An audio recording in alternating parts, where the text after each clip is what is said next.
Hi Taurus, Ber months of 2025. Ito na po ang inyong reading. Kuha tayo ng ilang gabay, guidance, advice, messages na marahil kailangan yung marinig.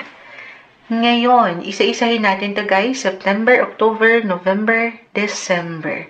Sa bawat buwan na yan, hingi tayo ng ilang guidance or guidelines na pwede nyong magamit. Okay? Eto na, mag-start na tayo. Ilagay ko muna po itong ilang cards. Kuha muna ako ng panimulang baraha para sa inyo. Ano kailangan marinig ng isang Taurus? Guidance po, message.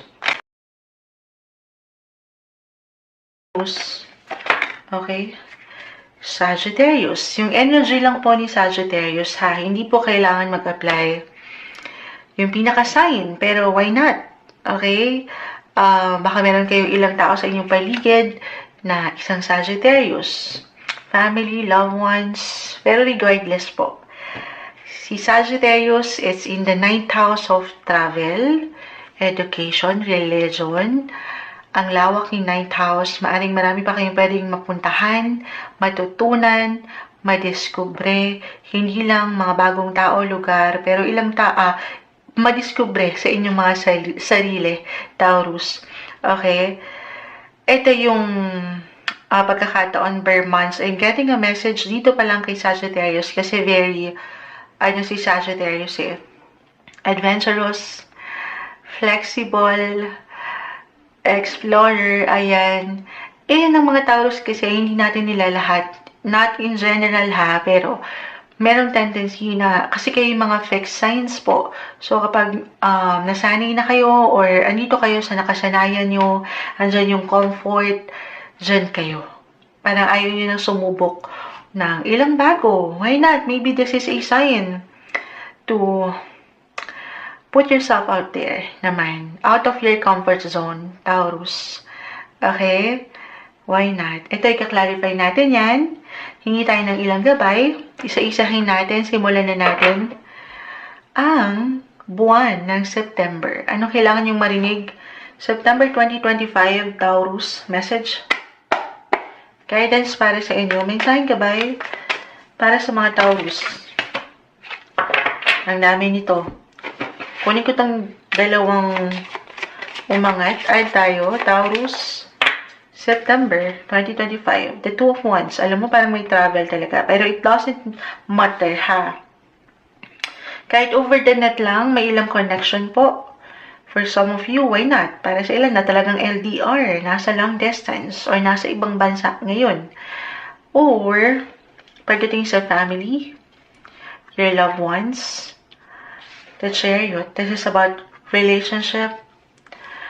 Why I feel na magiging fiery, mainit ang buhay, relasyon, pag-ibig, September, unang buwan ng Ber months. Parang merong, yes, hindi perfect, the Magician, the Two of Wands, both in reverse. Kung meron mang ilang reversal na baraha, guys, hindi ibig sabihin ay hindi na agad okay. Okay, meron po itong kalakip na mensahe. 7 is about relationship, partnership, marriage, ayan. Lalo kung nakaramdam kayo nitong mga nakalipas na buwan, Taurus, nung ilang hindi ganun kagaanan when it comes to relationship, family, parang may kulang at this time, maring mapaangat po yung pagiging diretso nyo, yung pagiging klaro nyo sa katayuan ng bawat isa. Okay, parang mapupunan na yung ilang kakulangan, mapupunan yung ilang rekado. Ito na naman tayo, pag umaangat si The Magician, yung rekado ng menudo, ang naihalimbawa. Hindi. Maaring merang bumawi. Love life, romance. Ganun yung nakukuha ko dito. Magiging magical. Unang buwan ng Ber month, September 2025. Or kasi andito na lahat. This is sa family sector po. The Chariot. Kung kayo may mga bata, may kids na, maaring bigyan nyo sila ng prioridad, or higit na focus, maaring may travel, it doesn't matter kung ito ay long or short distance travel, kahit short trips lang ito, Taurus, maaring makabuo kayo ng ilang memories, bagong memories together, kung pahihintulutan nyo lamang. Okay? Or maybe yun yung pinaka-advice, Taurus, to spend more quality time kasama ang mga mahal mo at mahalaga sa'yo. Iba-iba tayo ng paraan guys ha, kasi dito, sabi ko nga, yung energy ni Sagittarius on fire Very open sa mga pwede pang mapuntahan, madiskubre na tao, or ilang pagbabago. Yes, dumadaan kayo marahil sa ilang transitions, ilang changes. At maaaring higit niyong maramdaman ngayong bare months. Okay. Move forward tayo agad-agad. October 2025, Taurus, message. Anong ganap? October. May sign gabay. Okay. May gustong umangat dito. Hindi natin pipigilan. Ayan na. Alam nyo, travel talaga. Umaangat. Kaya bumagsak si Sagittarius. Or, ito na, a sign for some of you. Munsa magta-travel ba ako anytime soon? Kahit sa future pa yan, kung ano yung nilolook forward nyo, hindi yan imposible. Pero or other messages kung talagang hindi mag-reflect yan sa energy, kasi travel sign po si Sagittarius at ito yung unang bumagsak sa inyo. At malawak yan. Mas maganda yung flow na ating nakikita. Claim na natin October 2025, lalo kung nakaramdam ka ng ilang kabagalan sa usapin. Life in general na ha. Pera, trabaho, buhay, karera, travel, as I've mentioned, lalo kung meron kayong hinihintay na talaga na kasagutan or hinihintay mula sa ibang tao, ibang bansa. 3. Actually, nag-highlight ang third house ngayon sa inyo. It's about communication, travel, technology, or anything related sa family, especially your siblings, ilang tao sa paligid nyo. Maring may bumalik, manumbalik, reconnection, reunion, why not? Or mas sabi ko nga, mas maganda yung flow. Tayo ay general reading, Taurus. Of course, just only take what resonate po, ha? Oo, kahit pare-pareho kayo ng sign, magkakaiba po ang bawat isa. The Justice card and the Eight of Cups.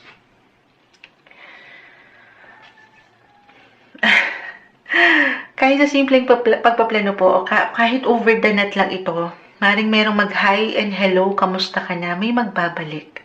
October 2025. At dito, lalo pa kung hindi kayo naiwanan ng hostisya, the Justice card, maring merong bumawi or magbawi. At kaya napakalawak guys ha, kung meron kayong hinihintay na pera, kaperahan, maring merong dumating na. Or this time, babawi na siya sa inyo. Okay? Or merong may bibigay sa inyo ang universe. Merong ihahain at ihahain. The Eight of Wands, kung work, busy pa rin. Yes po, busy and productive ang buwang ito. October 2025. Maraming opportunity at this time, marahil ang getting a message with the Justice card, kayo itong higit na bibigyan ng responsibility, work-wise. Yes, so blessing pa rin yan kasi parang kayo yung nakikitaan eh. Nakikitaan kayo ng natural na kakayanan. Paano nyo inihahandle yung mga sitwasyon sa trabaho? Okay? Or meron bang kukonekta sa inyo na past co-worker or employer? I'm getting a message na ganun. Kahit over the net po ito. At dito mapapangat yung opportunity, yung blessing of work. Yes po, hindi kayo mawawalan dito. Maganda yung flow, lalo pa kung ikukumpara nyo nitong mga nakalipas na buwan ng taon. So, sabay tayo dyan. Okay? November 2025, Taurus, anong kailangan yung marinig? Message? Diretsong sagot. Taurus, November 2025. May sign ka ba para sa mga taong ito? Taurus, energy check, anong kailangan yung marinig? Taurus. Guidance, advice, ayan na. 8 of Swords, the 7 of Cups, reverse, 8 and 9 of Swords ay narito. Taurus, Ace of Pentacles is in reverse, the Emperor. I will be straightforward, November. May ilang isipin, okay, mentally, emotionally, especially, or hindi po isang medical advisor si Moonchild ha, simpleng card reader lang tayo. Pero kayo tong higit na makapagsasabi, you have to listen to your body, kasi parang meron ditong nakukulangan, or nasosobrahan, dalawa lang naman ito, or nasosobrahan sa pagiging, minsan mapag-isip nyo, mapag-alala. Parang andito yung ilang wishes, wishful thinking na gusto nyo kasing ma-achieve, marating, futuristic din kasi kayo, Taurus eh. Pero kalmahan nyo yung mga sarili, Lalo kung parang overwhelming or confusing ang mga sitwasyon. Kung kailangan nyo munang mag-pause, take a break, have a KitKat, ayan. May pa-sponsor tayong KitKat. Gawin yun. Huwag kayo ma-pressure sa buhay. Alam ko, madaling sabihan, no to self din to kay Moonchild. Pero, kung feeling nyo, ayan, may langgam ata, pinatay pa rin mo siya. May langgam, pinatay pa, pero, kung kailangan nyo munang mag-recharge ng energy by November, gawin yon. Hindi nyo kailangan mag-yes. Kasi nga, October, sa dami ng ganap, may pagka-bestie tayo nakikita, baka draining, baka mapagod kayo or napagod kayo. So, this time, give yourself a chance naman na magpahinga. Okay? Ayan. Alisin yung ilang negative energy, negative thoughts. Minsan, wala tayong higit na kalaban dito, kundi ang iyong isipan. Lalo pa kung may mga plans talaga kayo, na minsan baka napupurnada or hindi matuloy-tuloy, hindi mapanindigan. Isa-isa lang. Taurus, take everything one day, one step at a time. Okay? Paangatin niyo yung leadership nyo, yung pagiging, ayan, yung boss-like, the emperor na energy. Kaya nyo to. Okay? Pero hindi nyo kailangan sabi kasi ni Moonchild, magpapahinga ako buong November. Hindi. Kasi dito, meron naman chance. Kasi it's confusing. Ang daming 7 of Cups. Ang daming ganap. Hindi alam ko anong unahin nyo. Anong ipa-priority nyo. Na minsan, naiinap kayo, nagmamadali. Feeling nyo nang huli na kayo. Yung ganung pakiramdam. Anong kailangan gawin? Pag nilanilayan, okay lang mag-break, mag-pause, pero huwag kayong tumigil. Okay? Kasi baka meron naman kayo kasi nga, tumigil. Sabi ni Moonchild, tumigil. Baka meron naman kayong ma-miss na opportunity, guys. Okay, so, syempre pa, huwag nyo naman hayaan na mawala yung chance na pwede naman sana. Life in general to, guys. 7 of Cups tayo ay general reading. Again, kahit pare-pareho kayo ng sign, magkakaibang bawat isa. 7, relationship, partnership, business, work, the emperor. Ayan, do some reflections, life review, November. Ayan. Ayan, pahinga rin pag may time, baka ganun lang. Kasi draining yung energy na nakikita ko rito. December 2025, Taurus, anong kailangan yung marinig? Message? Guidance para sa isang Taurus. December, okay. Ito na. Okay. Ang dami nito. Ang dami. Isa-isahin natin. Ano? Okay. Alam nyo, kung nakapakinig kayo, sinapol natin ito mabuti. December, magpapasko pa naman, holiday season, pero meron akong ilang tensyon na nakikita. Pero, hindi ibig sabihin, hindi na okay. Okay, actually, more on sa work ito, sa ilang responsibilities, obligations, sa mga halimbawa proyekto na kailangan nyo harapin at matapos. The Death card, hindi kailangan katakutan. Yes, something will end. Merong completion to make room for something new. Last month of the year, papasok na yung mga bagong taon, bagong pag-asa. Dumadaan kayo sa patuloy na transformasyon, Taurus. Or, eto, baka dito pa lang. Alin? 6 and 6. 6 of Wands, 6 of Swords, both in reverse. Unahin ko yung nandito. Bago matapos ang taon, papasok rin yung reflection. Pwede itong mag-ugnay, mag-konekta sa buhay, trabaho, relasyon. Release, Taurus. Kung anong kailangan tapusin, alisin, kumpunihin. Wow, kumpunihin, why not ayusin? Pag nilay-nilayan, kung anong tinatakbo ng buhay-buhay, okay? Ano yung release Moonchild? Yung ilang nakakapagpabigat sa inyo, nakakapagdagdag sa timbang ni Moonchild. Ayan. Charot. Hindi. Alisin natin yung ilang pagod na parang hindi na worth it. Hindi ka na masaya. Halimbawa, pagdating sa work, halimbawa lang to, guys. Parang pumapasok na lang kayo pero wala nang masyadong enerhiya at medyo toxic ang mga situation. Maybe this is a sign for some of you. Reflect muna ha. Hindi sa just because sinabi ni Moonshab na bitawan ko na, alis na ako, mag-resign na ako. Hindi ganun. Okay? Of course, if this is something major, big decision, Taurus, pagninilay-nilayan muna. Huwag kayong magmadali, huwag kayong mainip.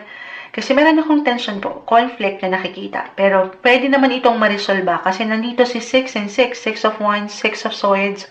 Patuloy kayong sumusubok mula sa ilang pagsubok ng buhay.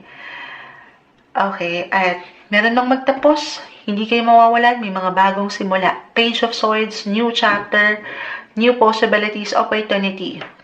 Hindi kayo mawawalan. Okay, patuloy na pag-angat ng paniniwala, pagtitiwala sa inyong kakayanan. Taurus, kuha na tayo ng advice, message mula dito sa ating ilang napag-usapan. Anong kailangan yung marinig? Bare months of 2025. Taurus, message po para sa mga taong ito. May bumagsak na. Work through your fears. Okay, so ano na to? Hiningal si Moonshag. Labanan yung ilang takot. Kumbaga, trabahuhin din yung ilang takot. Harapin yung ilang takot. Huwag kayong matakot sa mga pagbabago. The Death card. Dadaan kayo again sa ilang transition, sa ilang changes. Taurus, na-mention ko to kanina, sa fixed sign, may tendency, may chance na ansan yung pananatili nyo. Sa kung ano yung nakasanayan nyo, kung nasan yung comfort, okay? Why not? Try something new, something different sa inyong mga approach. Huwag kayong magpatalo sa ilang takot na ito or pag-aalala. Scorpio, intense, extreme, may mga bagong parating sa inyong buhay. Kung pahihintulutan nyo lamang ito. Ngayong bare months of 2025, ito yung umaangat na guidance para sa inyo. Taurus,